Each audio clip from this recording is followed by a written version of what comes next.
ലൂബിക്കായ അച്ചാറാണ് നമ്മൾ റെഡിയാക്കിക്കൊണ്ടിരിക്കുന്നത്. നമ്മുടെ വീട്ടിലുണ്ടായ സ്വന്തം ലൂബിക്കായ ഇപ്പം പൊട്ടിച്ച് 4 പീസാക്കി അങ്ങനെ മുറിച്ച് കുറച്ച് കല്ലുപ്പൊക്കെ ഇട്ട് വിനെഗറൊക്കെ ഒഴിച്ച് അങ്ങനെ സെറ്റപ്പാക്കി എടുക്കാനുള്ള പരിപാടിയാണ് നമ്മൾ നടന്നുകൊണ്ടിരിക്കുന്നത്.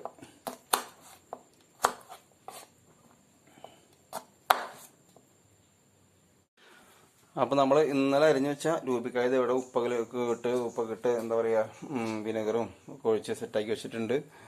അപ്പോൾ അത് നമ്മളിന്ന് ഉണ്ടാക്കാനുള്ള പരിപാടിയിലാണ് ഇന്നത്തെ പരിപാടികൾ. ഇത് നമ്മളിത് ഇവിടെ ചട്ടി ഇവിടെ ഓൾറെഡി ചൂടായിക്കൊണ്ടിരിക്കുന്നു. എല്ലാ സാധനങ്ങളും നമ്മളിവിടെ റെഡി ആക്കിയിട്ടുണ്ട്. പച്ചമുളക്, വെളുത്തുള്ളി, ഇഞ്ചി, പിന്നെ ഉണക്കമുളക്, പിന്നെ വേപ്പില, പിന്നെ ഇത് ലേശം കായത്തിൻ്റെ പൊടിയാണ്. പിന്നെ ഇത് നല്ലെണ്ണെന്നും സ്വർണ്ണമെണ്ണ മറ്റേ എള്ളെണ്ണ എന്നൊക്കെ പറയും. അപ്പം നല്ലെണ്ണ, പിന്നെ വിനെഗർ, പിന്നെ അത് ബ്രാഹ്മിൻസിൻ്റെ പിക്കിൾ പൊടി. ഞാൻ ബ്രാഹ്മിൻസാണ് കൂടുതൽ ഉപയോഗിക്കാറ്. ഇനിയിപ്പോൾ ഓരോരുത്തരുടെ താല്പര്യം പോലെ. അപ്പോൾ നമുക്ക് പരിപാടികളിലേക്ക് കിടക്കാമല്ലേ. അപ്പോൾ നല്ലെണ്ണ അങ്ങോട്ട് പൂശ. തൽക്കാലം ഇപ്പോൾ നമുക്കൊന്ന് നമ്മുടെ എന്താ പറയുക, ഇതൊക്കെ ഒന്ന് വാട്ടിയെടുക്കാനുള്ള എണ്ണ നമ്മൾ ഒഴിച്ചിട്ടുണ്ട്. തീയൊന്ന് മെല്ലെ കൂട്ടി വയ്ക്കാം. അവിടെ ഇരിക്കട്ടെ, ചൂടായിട്ട് നമുക്ക് അതിൽ അടുത്ത പരിപാടികൾ. അപ്പോൾ അതിനുവേണ്ടി നമ്മളിവിടെ ഉലുവയും കടുകും മാറ്റി വെച്ചിട്ടുണ്ട്. അപ്പോൾ ഒരു ടേസ്റ്റ് ഉണ്ടാവുമല്ലോ. അപ്പോൾ നമ്മുടെ പരിപാടികൾ തുടങ്ങാൻ പോകണം. അപ്പോൾ ആദ്യം നമുക്ക് ഉലുവ പൊട്ടിക്കണം. ഉലുവ പൊട്ടാനുള്ള ചൂട് ഏകദേശം ആയി തുടങ്ങിയിട്ടുണ്ട്. ഉലുവയായ കാരണം നന്നായി നന്നായി ചൂടാവണം, അല്ലെങ്കിൽ ഉലുവ അവിടെ കിടന്ന് തിരിഞ്ഞളിക്കുള്ളൂ, പൊട്ടില്ല. എന്തായാലും ഇട്ട് നോക്കട്ടെ. ചൂടായി വരണല്ലോ. പൊട്ടുണ്ട് കുറച്ച്. അപ്പോൾ കുറച്ച് ഉലുവ മതി, എത്ര മതി. പൊട്ടുണ്ട്. ഉലുവ പൊട്ടി ശേഷം നമുക്ക് അടുത്ത കടുകിനെ പൂശാം. കടുക് പിന്നെ ഞാൻ പൊട്ടിക്കോളും. ശേഷം കടുക് ആയിട്ടുണ്ട്. ഇനി നമുക്ക് നമ്മുടെ നല്ല പടക്കം പൊട്ടണ പോലെ പൊട്ടണം. ഇനി നമ്മുടെ ഉണക്കമുളക്. അപ്പോൾ അതായി. ഇനി നമ്മുടെ ഇഞ്ചി, വെളുത്തുള്ളി. ഇപ്പം എൻ്റെ കയ്യിൽ ക്യാമറ ആയതുകൊണ്ടാണ് ഞാൻ കൈ കൊണ്ട് വായിരുന്നത് കേട്ടോ. പിന്നെ എൻ്റെ വീട്ടിൽ ഉപയോഗിക്കാനുള്ളതാണല്ലോ. അപ്പോൾ പിന്നെ ഞാൻ കൈ ഇട്ടുകൊണ്ട് കുഴപ്പമില്ലല്ലോ. അപ്പോൾ അതൊക്കെ ഇതൊന്നും ഇങ്ങോട്ട് ഇളക്കി കൊടുക്കുക. ഒന്ന് മൂക്കുമ്പോഴേ ഒന്നതിലൂടെ ഒന്ന് മൂക്കട്ടെ. അപ്പോൾ അതായി. കുറച്ച് വേപ്പിലയും അതിലൂടെ കിടക്കട്ടെ.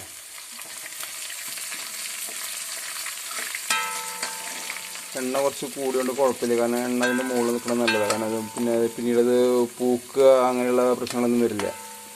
ഒരു സ്വല്പം എണ്ണ നമ്മുടെ ഈ അച്ചാറിൻ്റെ മുകളിൽ ഇങ്ങനെ തളം കെട്ടി നിൽക്കുന്നത് നല്ലതാണ്. ഇതിപ്പോൾ എണ്ണ കുറവാണ്, ഇത് കഴിഞ്ഞിട്ട് വേണം കുറച്ചും ഒഴിക്കണം നമുക്ക്. അപ്പോൾ അതവിടെ മൂക്കട്ടെ.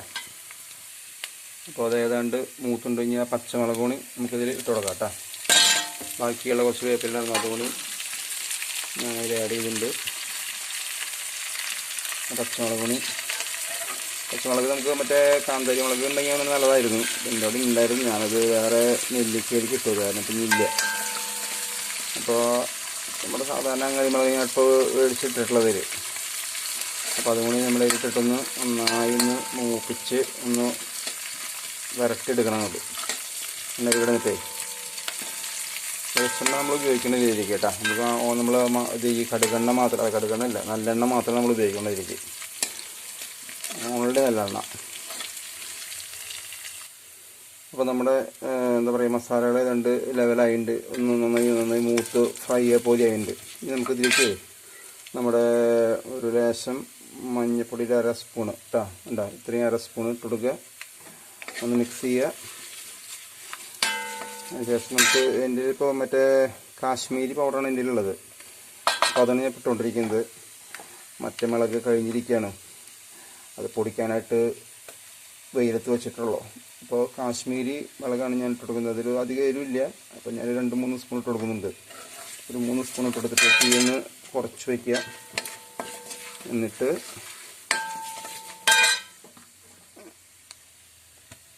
കൊടുക്കട്ടെ. അപ്പോൾ കാശ്മീരി ആയതുകൊണ്ട് അധികം എരിവുണ്ടാവില്ല. പിന്നെ നമ്മൾ പച്ചമുളക് കുറച്ച് ആഡ് ചെയ്തിട്ടുണ്ടല്ലോ ഇതിൽ ഇട്ട് നമ്മുടെ ഇന്നലത്തെ അത് രൂപിക്കായ അത് അങ്ങോട്ട് തട്ടി കൊടുക്കുക. ഇത് കിടക്കട്ടെ. ഓക്കെ, രൂപിക്കായ ഇതിലിട്ട് ഇനി ഒന്ന് നന്നായി നമ്മളിപ്പോൾ തീ കുറച്ച് വെച്ചിട്ടാന്ന് മസാല കരണ്ടിക്കാൻ. ഇനി നന്നായി ഒന്ന് ഇളക്കി കൊടുക്കുക. അങ്ങനെ മിക്സായി. ഇപ്പം ഇന്നലെ അത് നമ്മൾ ഉപ്പൊക്കെ ഇട്ട് മറ്റേ വിനെഗറൊക്കെ ഇട്ട് വെച്ചപ്പോൾ രൂപിക്കായ ഒന്ന് സോഫ്റ്റായി. അതിൽ കിടന്നിട്ട് ആ ഉപ്പിലും വിനെഗറൊക്കെ ഒന്ന് സോഫ്റ്റായി. ഇനിയിപ്പോൾ നമ്മൾ ഇതിപ്പോൾ ഒന്ന് ചൂടാക്കി എടുക്കാണല്ലോ. ഒന്ന് മിക്സ് ആയതിനു ശേഷം നമ്മളൊന്ന് ചെറുത് തീ കൂട്ടി കൊടുക്കൊണ്ട് കുഴപ്പമില്ല.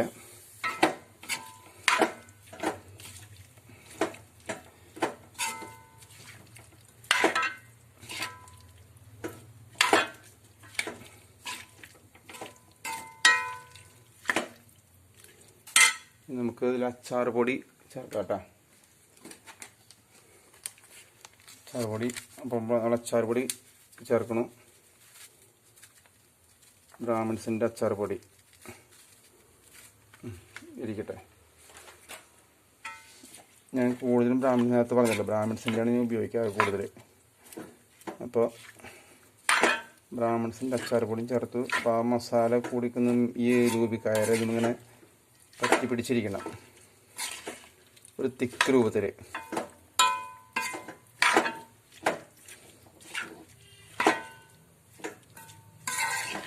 എന്നിട്ട് നമുക്ക് ഈ പുളിയുണ്ടോ ഉപ്പുണ്ടെന്നൊക്കെ ലാസ്റ്റ് നോക്കാം.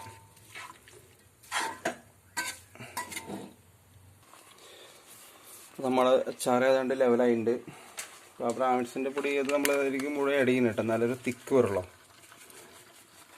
ഒരു തിക്ക്. പിന്നെ കൂടുതൽ നമുക്ക് ആദ്യം ഇവിടെ മുളക് ഇടാൻ പറ്റില്ല. അപ്പോൾ ബ്രാഹ്മിൺസിൻ്റെ തന്നെ ഞാൻ ഇട്ടിട്ടുണ്ട് ഏകദേശം ആ ഒരു പാക്കറ്റ്. ഇതിപ്പോൾ അതുകൊണ്ട് ഒരു കിലോയ്ക്ക് മേലെ രൂപക്കായ ഉണ്ട് ഇതിലേ. അപ്പോൾ പിന്നെ അത്രയും നമ്മൾ ഇട്ടെങ്കിൽ അതൊരു അച്ചാറിൻ്റെ രൂപത്തിലേക്ക് എത്തുള്ളൂ. മസാലയ്ക്ക് പിടിച്ചിട്ടേ നമ്മുടെ അച്ചാർ എണ്ണയിൽ കിടന്ന് ഇങ്ങനെ ഒരു പരുവായിക്കൊണ്ടിരിക്കുകയാണ്. ഈ സ്വല്പം എണ്ണയുടെ കുറവുണ്ട്, അത് നമ്മൾ കുറച്ചുകൂടി കഴിഞ്ഞ് ഒഴിക്കും.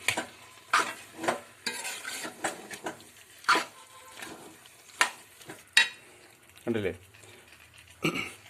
നമ്മുടെ അച്ചാർ ഇപ്പോൾ ഏതാണ്ട് റെഡി ചെയ്തിട്ടാ. അപ്പോൾ ഇങ്ങനെയാണ് നമ്മുടെ രൂപിക്കായുടെ പരിപാടി. വേണ്ട നല്ല ഒരു ആ മസാലയൊക്കെ ആ രൂപിക്കായം ഇങ്ങനെ പരണ്ട് ഇങ്ങനെ പറ്റി പിടിച്ചിരിക്കണം. നല്ല അച്ചാറിൻ്റെ ഒരു മണം തന്നെ വന്നു.